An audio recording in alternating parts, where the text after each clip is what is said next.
Hello दोस्तों, एक बार फिर से आप सभी का स्वागत है एजुकेशन बाइट पर। संस्कृत की आज की क्लास में हम सर्वनाम और सर्वनाम के भेद पढ़ेंगे। लास्ट क्लास में हमने संज्ञा और संज्ञा के भेद पढ़ लिए थे, तो चलिए स्टार्ट करते हैं। सर्वनाम क्या होता है? वे शब्द जो संज्ञा के स्थान पर प्रयुक्त होते हैं सर्वनाम कहलाते हैं। ठीक है, संज्ञा के स्थान पर प्रयोग किए जाने वाले शब्द ही सर्वनाम होते हैं। जैसे राम हो गया, राम घर जाता है, वह घर जाकर पढ़ाई करता है। तो यहाँ पर जो वह शब्द है वो क्या है? सर्वनाम है। किसके लिए प्रयोग किया गया है? राम के लिए। राम क्या थी? संज्ञा। ठीक है। सीता विद्यालय जाती है, वह विद्यालय में प्रथम स्थान प्राप्त करती है। इस तरीके से कोई वाक्य है, तो यहाँ पर सीता क्या है? संज्ञा। उसके लिए क्या प्रयोग किया गया है? वह। ठीक है। दूसरे शब्दों में अगर सर्वनाम को हम देखना चाहें तो सर्वनाम जो होते हैं वो संज्ञा के पुनरावृत्ति को रोकते भी हैं। संज्ञा की पुनरावृत्ति को रोकने के लिए भी इनका यूज़ होता है। जैसे मान लीजिए कोई एक पैराग्राफ लिखा जा रहा है किसी एक महिला के ऊपर कि सीता नाम की कोई महिला है, सीता एक दयालु महिला है, सीता सभी की सहायता करती है, सीता निर्धनों को दान देती है, सीता मंदिर जाती है। इस तरीके से एक पैराग्राफ है, तो यहाँ पे सीता सीता बार बार रिपीट हो रहा है ना, इसको रोकने के लिए हम एक सर्वनाम लेकर आएंगे और वो सर्वनाम क्या होगा? वह। जैसे यहीं से स्टार्ट कर लीजिए, सीता एक दयालु महिला है, वह निर्धनों की सहायता करती है। अगर किसी छोटे पैराग्राफ में बार बार संज्ञा, उसी संज्ञा शब्द को रिपीट करें तो फिर बार बार पढ़ते हुए इरिटेट हो जाएंगे हम। तो जो पैराग्राफ है उसको आकर्षक बनाने के लिए सर्वनाम का यूज़ करते हैं। ठीक। सर्वनाम दो शब्दों से मिलकर बना है, सर्व प्लस नाम।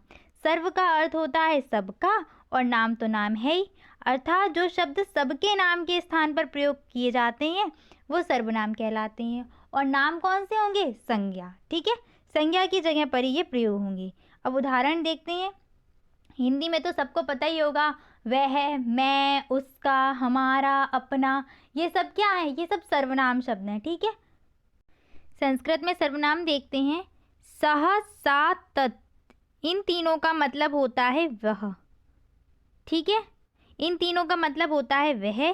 शब्द होता है आपका तत्, लेकिन होता क्या है, जो रूप आपके चलते हैं ना, एक वचन, द्विवचन और विभक्तियों में, विभक्तियां सुनी होंगी ना, प्रथमा द्वितीया, तो इनमें जब रूप चलते हैं तो होता क्या है?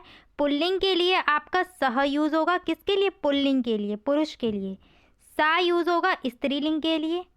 ठीक है। मोस्टली आपके जो स्त्रीलिंग शब्द होंगे उनमें आ की मात्रा से आप पहचान लेना। ठीक है। और नपुंसक लिंग के लिए आपको आधा माँ मिल जाएगा और पुल्लिंग के लिए आपको विसर्ग मिलेंगे। ठीक है। अधिकतर बता रहे हैं, लेकिन ऐसा नहीं है कि हमेशा ही ये ट्रिक्स सही हो जाए, बस पहचान के लिए थोड़ा बहुत पहचान कर सकते हैं आप। और जो तत् आपका होता है वो नपुंसक लिंग के लिए यूज़ होगा। ठीक है। शब्द तो तत् होता है, लेकिन जब इसके रूप चलते हैं तो पुल्लिंग में सहा हो जाएगा, स्त्रीलिंग में सा हो जाएगा, नपुंसक लिंग में तती रहता है। ठीक है। तीनों का मतलब होता है वह। ठीक है। नेक्स्ट है इदम। तो इदम का मतलब होता है यह। ठीक है, इदम का मीन्स होता है यह। सेम इसमें भी यह वही है। पुल्लिंग के लिए जब ये चलेगा तो हो जाएगा अयम करके। अगर आपको कहीं अयम मिल जाए तो समझ जाइए ये सर्वनाम है। स्त्रीलिंग में हो जाता है ये इयम। अगर इयम मिलता है शब्द तो भी ये सर्वनाम है। ठीक है, ये बस आपको पहचाननी हो कि एग्जाम में क्या होता है, वो देता है कि निम्नलिखित में से संज्ञा और सर्वनाम को अलग अलग छांटिए। तो वहाँ पर आपको संज्ञा शब्द भी देगा, सर्वनाम शब्द भी देगा, और ऐसे देता है कि आपने सुने नहीं होंगे। तो वहाँ पर ध्यान रखिएगा, ये अयम है पुल्लिंग और इयम है स्त्रीलिंग, और जो नपुंसक लिंग के लिए है आपका वो इदम ही यूज़ होगा। ठीक है, इदम ही रहता है। इन तीनों का जो शब्द होता है, मूल शब्द, वो याद रखिए इदम होता है। ठीक है। जब इनके रूप चलते हैं पुल्लिंग में अयम हो जाता है, स्त्रीलिंग में इयम, नपुंसक लिंग में इदम। ठीक है, मीन्स इसका यह रहता है। ठीक है। सेम ऐसे ही आपके एषा, ऐसा, एतत्, तीनों एक ही हैं। इनका मतलब यह होता है। इनका जो मूल शब्द है वो एतत् है। ठीक है।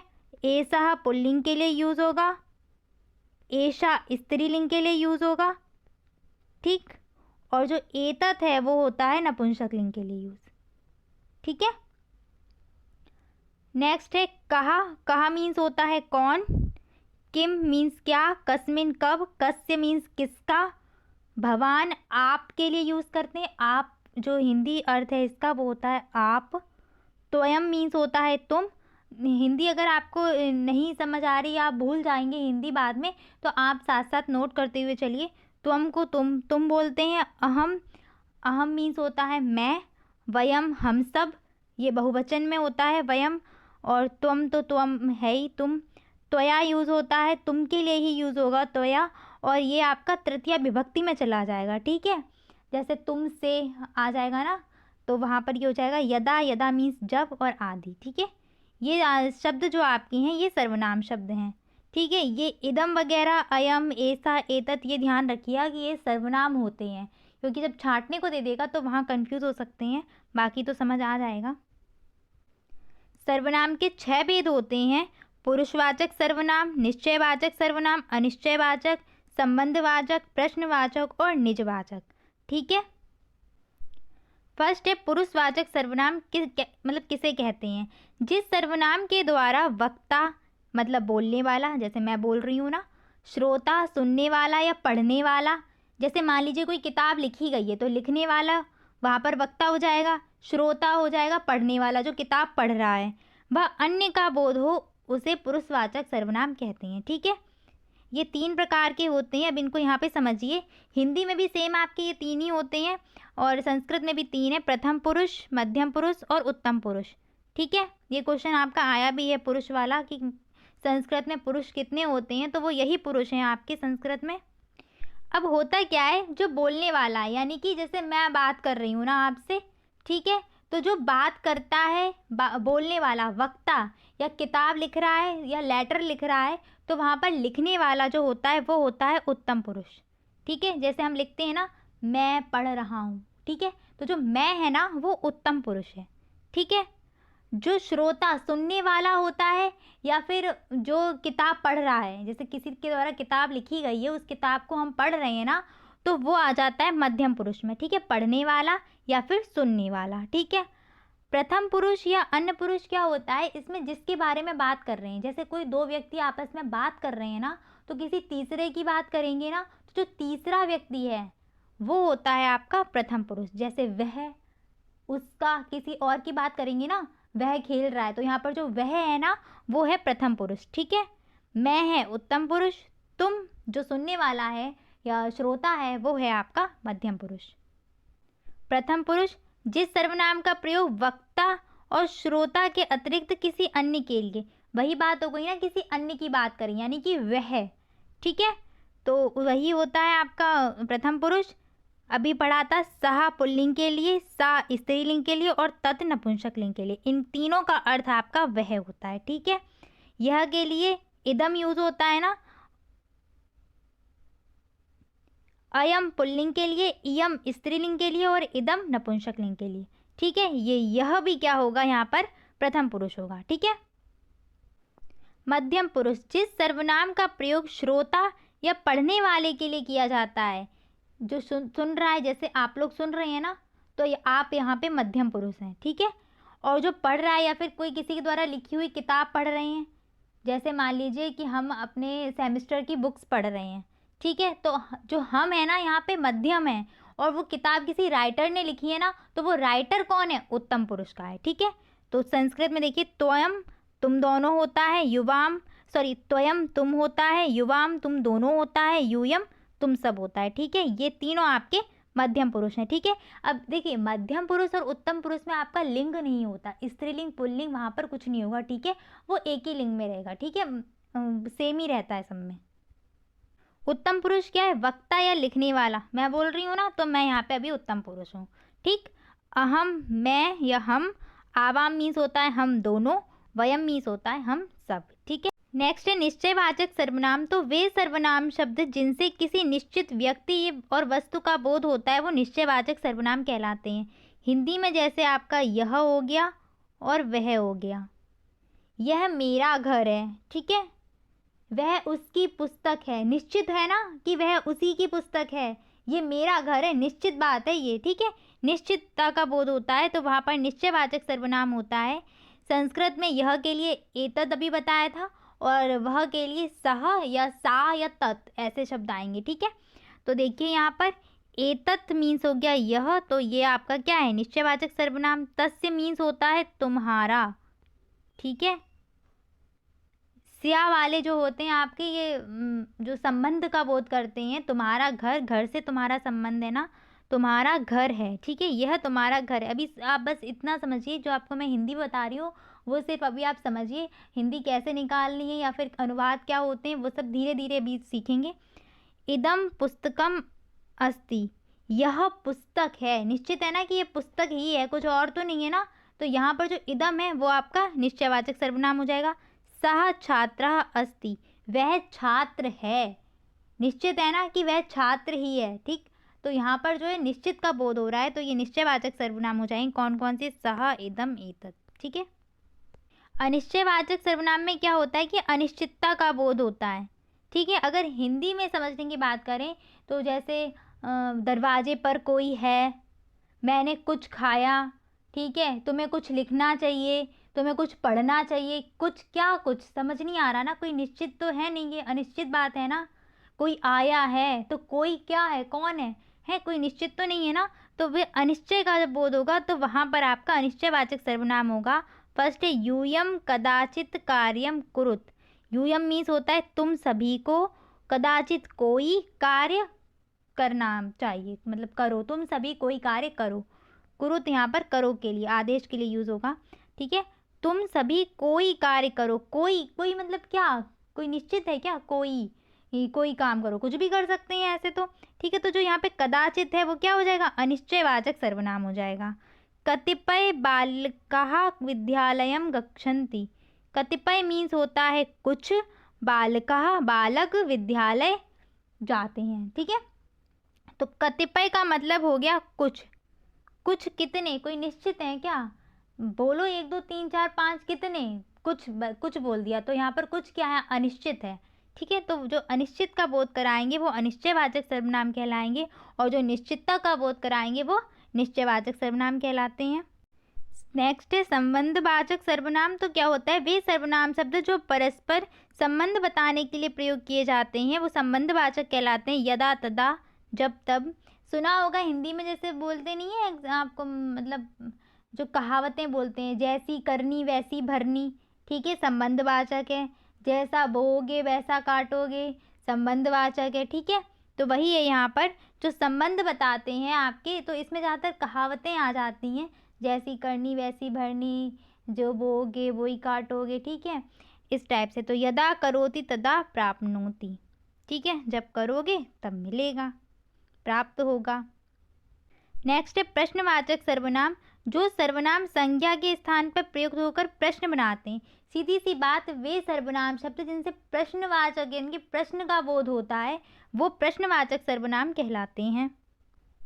जैसे कहा, कहा मीन्स कौन, कुत्र मीन्स कहा, कदा मीन्स कब, ठीक है। इनका देखिए, इदम किम अस्ति, यह क्या है, तो किम जो है ना यहाँ पर किसका बोध करा रहा है, प्रश्न का करा रहा है ना। सह कुत्र गच्छति, कुत्र कहाँ गया, कहाँ यहाँ पर कोई संज्ञा शब्द आएगा ना, घूम मतलब आगरा गया, तो आगरा क्या है, संज्ञा है ना, या कानपुर गया तो संज्ञा है ना, ये कोई भी स्थान है आपका वो संज्ञा होगा, ठीक है। तो कुत्र यहाँ पर क्या हो जाएगा, प्रश्नवाचक सर्वनाम। त्वयं कदा आगमस्यसि, तो मतलब तुम कब आओगे, ठीक है। हिंदी निकालने के लिए परेशान मत होइए, अनुवाद जब सिखाएंगे तो वहाँ पर आपको भी लकार वगैरह सब पढ़ना है, धीरे धीरे हिंदी निकालना भी आ जाएगा कैसे निकालनी है। निजवाचक सर्वनाम होता है जब खुद के लिए प्रयोग किया जाएगा, स्वयं के लिए, तो आपको स्व, स्वयं, स्वमेव ऐसे शब्द देखने को मिलेंगे, तो यही शब्द आपके होते हैं निजवाचक सर्वनाम। जहाँ वक्ता लेखक अपने लिए स्वयं का यूज़ करता है वही आपके होते हैं निजवाचक सर्वनाम। मैं अपना काम खुद करूँगा, ठीक है, या मैंने अपना काम खुद कर लिया, तो यहाँ पर जो अपना है ना वो आपका है निजवाचक, ठीक है। मैं अपना काम स्वयं, ऐसे खुद, स्वयं, ये जो शब्द है ना स्वयं वाले, यही निजवाचक होते हैं। इयं स्वकार्यं स्वयं करिष्यति, तो जो स्वयं है शब्द, स्व है, ये आपके क्या है, निजवाचक सर्वनाम है। नेक्स्ट क्वेश्चन ये है जिसकी मैं बात कर रही थी, जो पुरुष का एक क्वेश्चन है आपका, ये आया था 2017 में। संस्कृत में पुरुष कितने होते हैं लिखिए, ये 1 नंबर में क्वेश्चन आया था, तो बस आपको वहीं पे यही लिखना है कि संस्कृत में 3 पुरुष होते हैं, प्रथम पुरुष, मध्यम पुरुष, उत्तम पुरुष। सह, तौ, ते, त्वं, युवाम, यूयम, अहम, आवाम, वयम, ये आपके एक वचन है, ये आपके द्विवचन है और ये आपके बहुवचन है। देखिए कुछ इस तरीके से।